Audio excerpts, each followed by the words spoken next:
Behold, technology. It's not very exciting, is it? But when you think about the fact that the Cray 2 was a supercomputer invented in 1985 and it cost $17.5 million, and that this piece of technology has more computing power than that computer, that's pretty spectacular. If you think about in the past how technology took decades, right? But now it can change in years. And that's why we're here today, to promote LB 695 and LB 694, because distributed ledger technology is not if it's going to happen, but when, and it's happening now. And we're here to tell you that just by changing a few words in state statute, we can put out the welcome mat for some wonderful young entrepreneurs to come and do fantastic things here in Nebraska. And we have some of those entrepreneurs here today, but before we bring them forward, we have a few people who are going to speak on why it's important to Nebraska. And we think you're going to learn a lot today and help us educate Nebraskans about this new and upcoming technology. With that, I'm going to ask Senator Chris to come forward. Thank you, Senator Blood, and I just want to emphasize that 695 in particular, and the small changes to pieces of legislation are critical to promote the entrepreneurial spirit and leadership that we need in this particular area. Honestly, that we are moving forward a little slower, I think, than we need to or that we can, and with just a few technical changes to legislation, we can speed that process along. And the experts behind me are going to tell you how that's going to happen. I would remark today that I was just told before there are people in California that are watching this, and we're setting a standard. That doesn't happen usually. So just remarkable in the fact that, that people are paying attention, and again, that entrepreneurial spirit and leadership is live and well right here. With that, I'll introduce Mr. John Hanson from the Farm Union. Hello, and I am John Hanson. I'm the president of Nebraska Farmers Union. We're the second largest general farm organization in the state. And in the marketplace of ideas, this is the biggest new marketplace idea to come along in a very long time. And it has the potential to open up new marketing channels, new marketing opportunities, to streamline the cost in the system, and to help connect our agricultural producers in our state to markets not only around the country but abroad in a more cost-effective kind of way. And so we are excited and interested in this technology, and we want to make sure that we are open for business in the state of Nebraska. Thank you. Hello everybody, I'm James Drake. I'm the CEO of Embermine Incorporated. We're a blockchain distributed ledger technology that's being formed just blocks away from the Capitol here. And we're here today to talk to the great people of Nebraska, not about fantasy, but economic and political reality.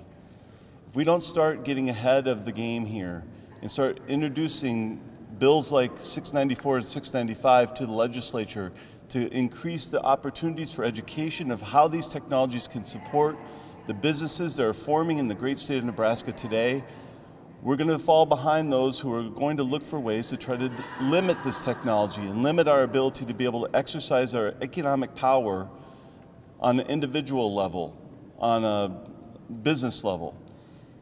Every day that goes by is another opportunity for someone else to define it. I think it's time for the state of Nebraska to start defining and controlling our own power, our own economic history here, so that we can attract more companies, more technology companies to this state. They talk about the term Silicon Prairie, and they laugh. We're here to say that we're starting to ring the bell right now.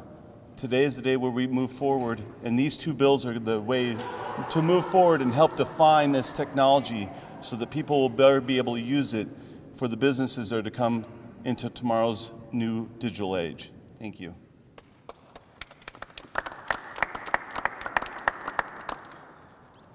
My name is Mike Ectornaut. I'm an attorney in private practice here in Lincoln, and I'm also outside general counsel for Embermine. LB 695 provides both definition and recognition of a core component of distributed ledger technology, the smart contract. And further, it opens the door for the state of Nebraska to utilize distributed ledger technology as a more efficient and secure means of electronic signing and verification. These provisions help lay the groundwork for adoption of the technology in government, regulated industries, and professional services, as well as for the development of new consumer and business applications. Technology will always move faster than the law, and that's precisely why legislation such as this is important as emerging industries are developing. Without addressing the issues surrounding new technologies, it's difficult to effectively counsel those looking to build and develop in this industry. This is a start and a chance for Nebraska to show support for distributed ledger technology as part of a growth industry that has broad implications for trade, agriculture, technology development, government, and more.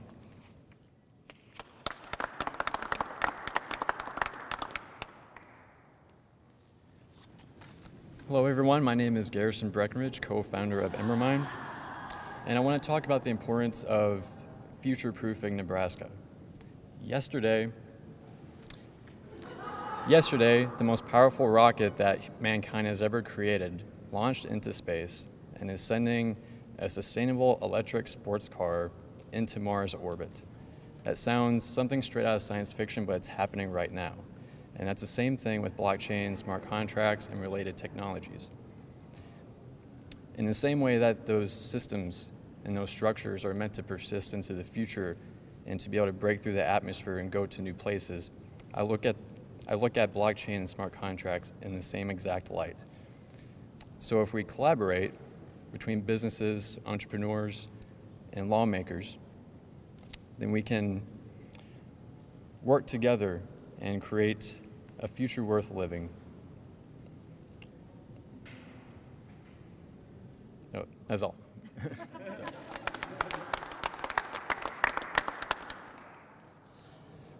Hello everyone, my name is Lam Hong and I'm business strategy at Embermine. What I do is I'm an entrepreneur, activist, and educator in the area. And I travel around the country talking to executives at conferences about what blockchain technology can do, and I host local events here to engage the community on what it can do. And I found out that it's really hard. Most people don't understand what it is, and it's because they're always trying to compare it with something else. Is it a currency? Is it a ledger? Is it a stock? Is it money? But I found the best comparison to have people make is compare it to fire. We all know what fire is. We know it's not dirt. We know that it burns. We know that it cooks food. We know that fire is what allowed our cities to light up and our homes to be warmed. Like fire, once we grasp the characteristics of what blockchain can do, we will know how to use it naturally. There's not enough time in this session for me to explain what the characteristics of blockchain is, but I can tell you it's very important. It's the first time we're able to securely send and receive distinct pieces of information to one another. And that will revolutionize the way we collaborate in creative commerce, do commerce over the web, track goods to increase the efficiency in supply chains, solve problems like foodborne illnesses quickly. And of course, like other great technologies, this is just the beginning. What we have in Nebraska right now is an opportunity to become leaders and stewards of this technology by helping it flourish. We can pass legislation that encourages innovation, collaboration, and industry to invite capital and the smartest minds to call Nebraska home. We can revolutionize the way we do agriculture here and elsewhere by paving the way for the world. Our other choice is to shrink away from that challenge and pass legislation that is reactive and uninformed. To me, there's no question that the technology will continue to develop elsewhere, but unfortunately, what that choice means is that we're missing out on our once-in-a-life opportunity to set up our children, our community, and our institutions up for a future where Nebraska is at the bleeding edge of technology. And we could be one of the first to capture and command this new thing in the world, using it to light our cities and educate our citizenry and give people here meaningful work to do for the world. So I hope that we only pass legislation that makes Nebraska a more competitive hub for this development. And when we do that, we choose to put Nebraska back on the map as a good life and the seat of Silicon Prairie. Thank you. Hello, I'm Derek Odell, and for the last 5 years I've studied finance and economics at the University of Nebraska at Lincoln. In that time, I've studied multiple industries through multiple countries, and I can honestly say that what we have right now with blockchain is an industry the likes of which we really haven't seen, that has the potential similar to the invention of the internet. It will completely revolutionize the way we do everything, from transactions, contracts, everything. If we don't get ahead of the legislation now and try to create legislation that supports this in its infancy, by the time we finally create legislation and the boom has happened, it'll be too late. By supporting this industry now and trying to convince entrepreneurs that Nebraska is the place that supports their financial assets and will not impede their growth, convincing entrepreneurs to move here now will be what creates the economic boom in Nebraska and prevents loss of entrepreneurs to other states. States like New York that have created legislation against blockchain technologies that have pretty much limited the growth of blockchain technologies will lose those entrepreneurs, and then states like Texas, who's already making active moves to support cryptocurrency transactions in their legislature, will receive those benefits in ways that we can't even fathom currently. The truth with a boom is that by the time you discover you had the potential to make millions, if not billions of dollars from growth in the economy, you've already lost the chance to do what it takes to form that relationship with those entrepreneurs. Thank you.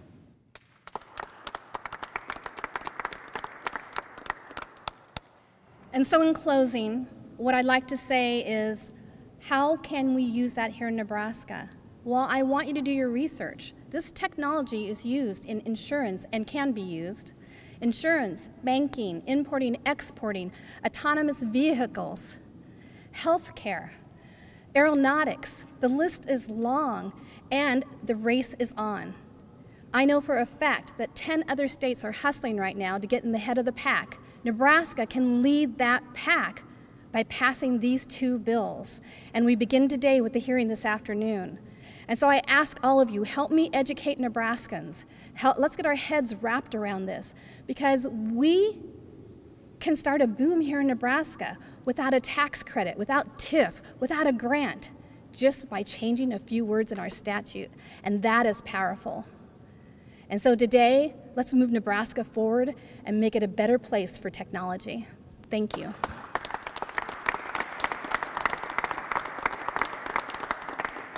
Any questions for the experts? What do you think are the obstacles, you or anyone else, the obstacles that are really blocking the development of this technology in Nebraska? I think lack of education. I think people find that it's hard to get their heads wrapped around when really it can be simplified down to code and math. And there really is nothing more than those two words. I think this is the same as when the internet happened when we were all younger. And the internet was a scary thing. I mean, I remember the first time I was on the internet, and when you went into a room that you shared information, it was basically a black room on the internet. And it's like, are there other people here? What's going on? And within years, that changed to something quite fantastic.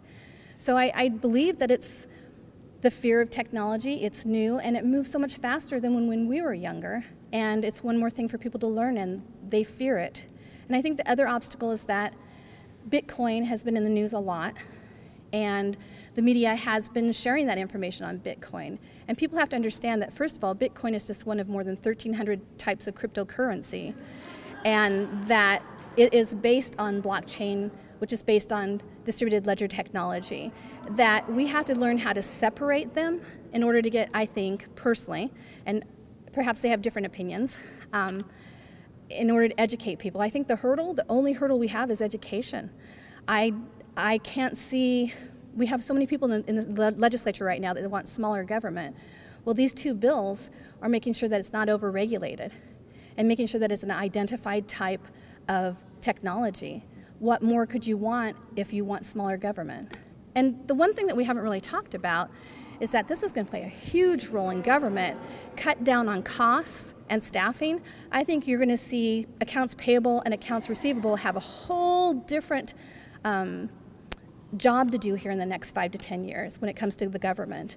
I think how we do bidding on contracts, that's going to change as well, and it's already changing on the East Coast.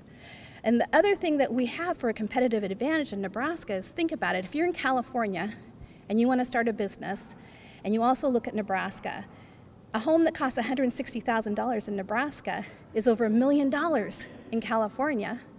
And then you come here and you look at our office space, more affordable, the cost of living, a better cost of living. We have everything that entrepreneurs want except for the words in our statute. That's powerful. So the only hurdles we have is lack of education. Yes, sir. Bitcoin is traceable, and I don't understand why regulating it is going to stop crime when people just go back to using cash. Could you explain? Did you want to show me what 694 and 695 have to do with regulation? 691, actually, I agree with you. It became something that I'm not going to support. We're going to go ahead and have the hearing this afternoon, and we're going to ask the committee to keep it in the committee, because what we wanted to do was help support law enforcement, because the federal government has said that this is one of their key issues when it comes to crime, that the bad guys are utilizing the ATMs and distributing their ill-gotten gains and sending it across borders and to other states and other countries. But what we ended up with is not what I wanted. And so we are having the hearing to educate the committee on it, but I've already asked the committee chair to keep it in the committee. So I agree with you. Yes, sir. I have limited knowledge of blockchain technology, but these are closed systems right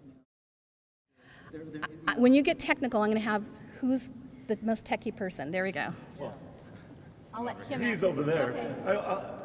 Would you go ahead? Sure. He's our lead developer. My name is Mitchell Clark. I'm the Director of Development at Embermine. There are a variety of cryptocurrencies out there. Each is unique. Specifically, the programming used to execute whatever desired functions the cryptocurrency was made for, a lot of code in particular is open source, with the specific goal of ensuring A, security, because if everybody can see the code, then I can break it, and B, utility, because each person that is writing code works on the ideas of the person that came before. And so it's all well and good to try and maintain a closed source and keep everything close to hand, but when you do that, you stifle innovation, while also ensuring that if someone does find a loophole, they can exploit it and they'll never tell anybody. So to answer your question,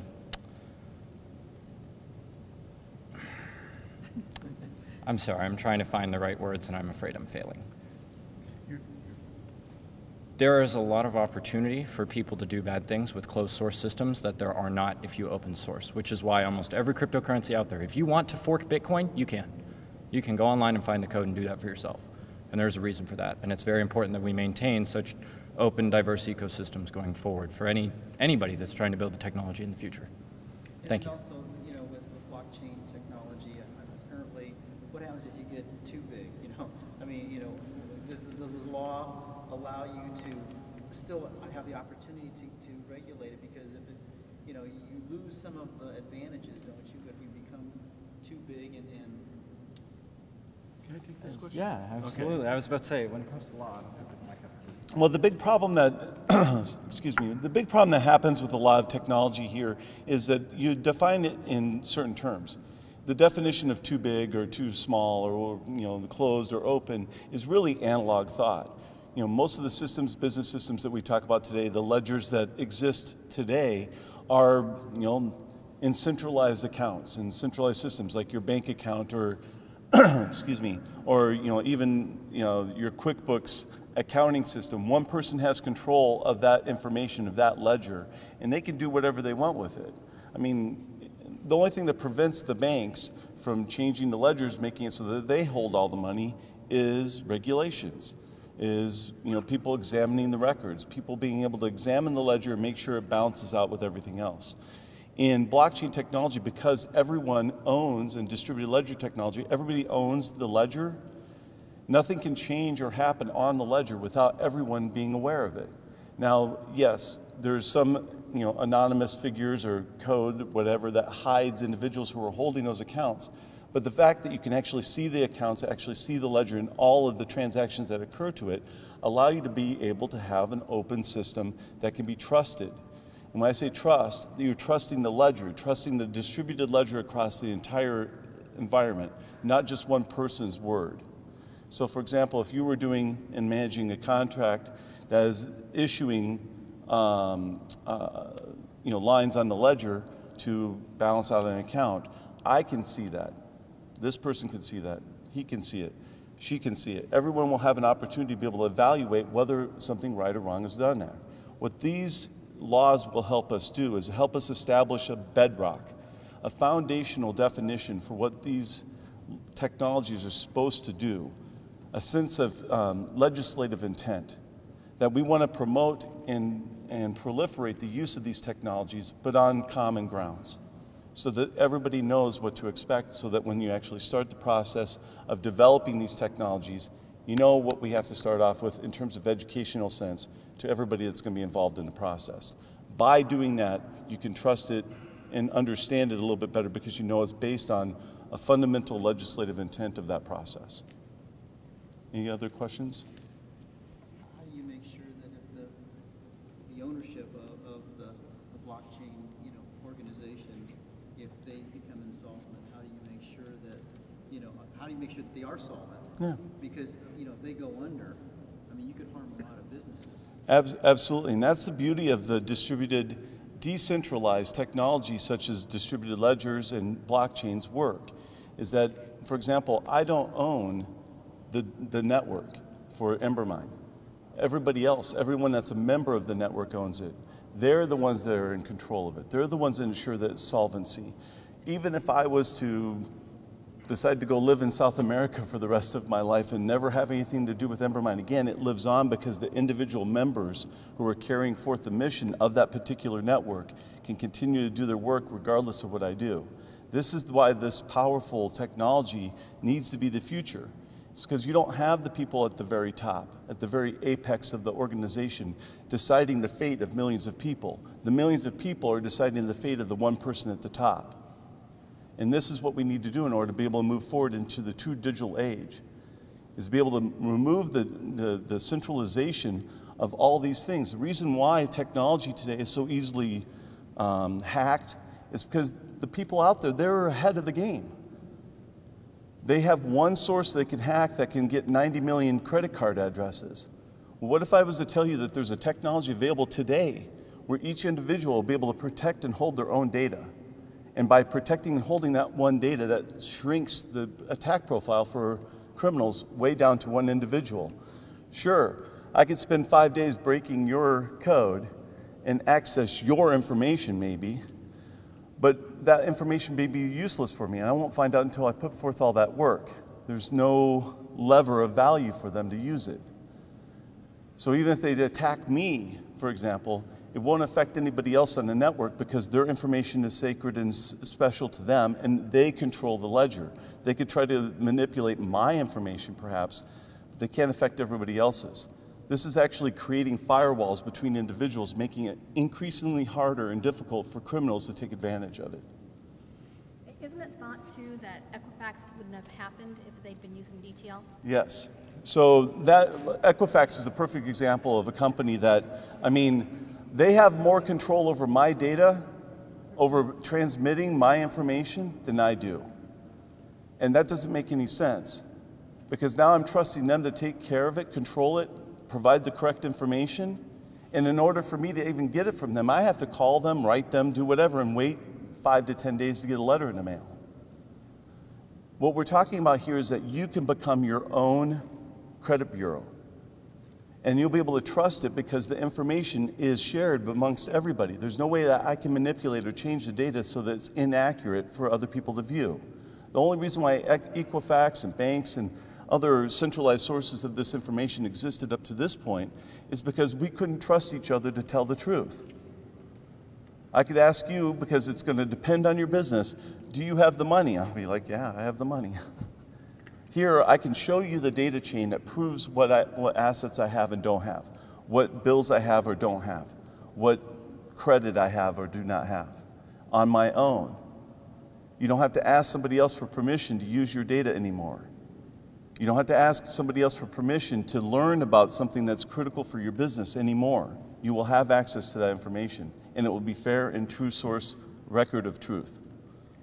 And that's what blockchain and distributed ledger technology does. So it's important that we get ahead of this game today. Right now, there's teams of lawyers and business people in California. Right now, they're eagerly watching the proceedings of what's going to go on here because they're going to use this as a model of how they move forward. They're doing that because they're talking to us here, a Nebraska company, about what the future is going to hold. And that's why it's important. And that's why all of this is about education. The very reason why these questions are being asked is because nobody knows the answers except for a few people. We got to disseminate this information and get it out to everybody so that they can understand. Anything else? Yeah. So with Bitcoin, if it's global, right? There's miners all over the world. If I'm going to create a company and I'm going to create a distributed ledger that's global, how would a county know, or why, how would they know that I am a Sarpy County blockchain if I... Right.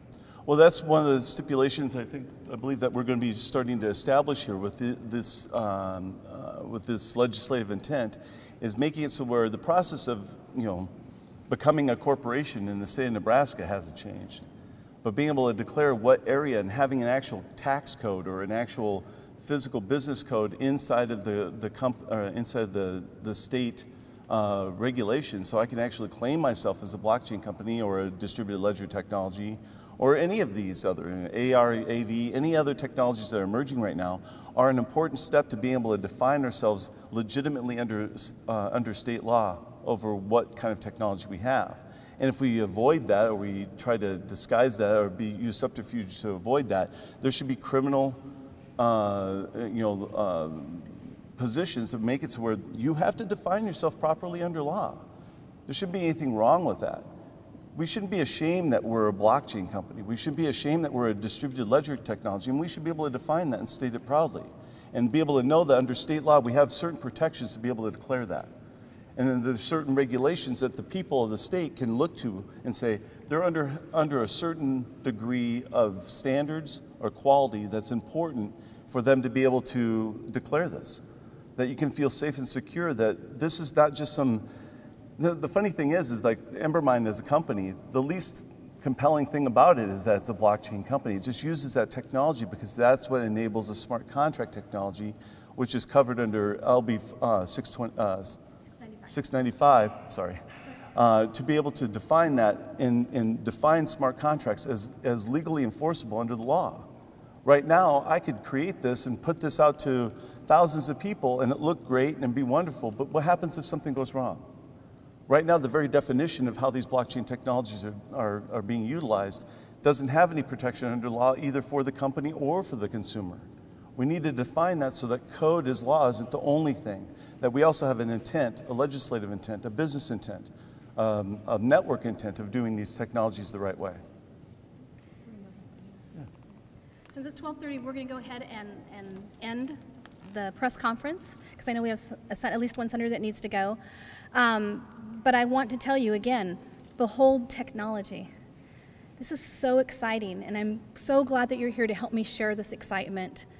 This is going to bring a new generation to Nebraska and build what we already have here in Nebraska and put us out in the front. We're going to be leading the pack for once, and that's a good thing. So I appreciate your time today. They'll be around for more questions. You're welcome to come down to our office as well if you'd like to chat with them. But again, thank you all for being here.